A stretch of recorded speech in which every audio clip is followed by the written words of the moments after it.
Okay, team, now we're moving into our last physical subfactor of the day, which is tactics. Okay, so within this section, we're really focusing on how tactics can positively impact your performance again. So tactics really refers to a choice that you make about either the way you play or the way you organize, for example.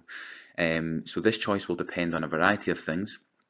That depends on your opponent's weaknesses, your strengths, the current score, for example, or environmental conditions like the wind. For example, in football, if it's a really windy day, you will choose to play in a certain way, okay, that is impacted by the wind. You will choose a tactic that benefits you and your team because of that.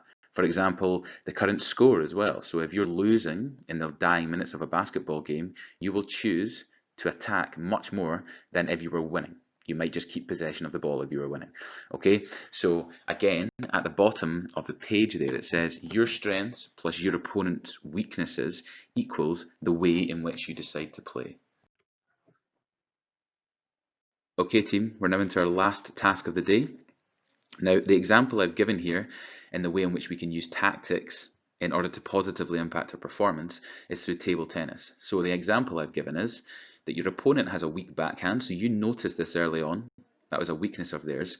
Therefore, you consistently use topspin towards their backhand, leading to them being unable to return the ball and leading to a higher chance of you gaining more points than them in the game.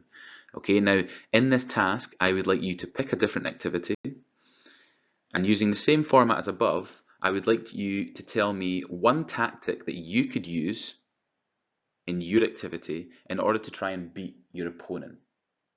Okay, just give me an example of a tactic that you could use in order to beat your opponent.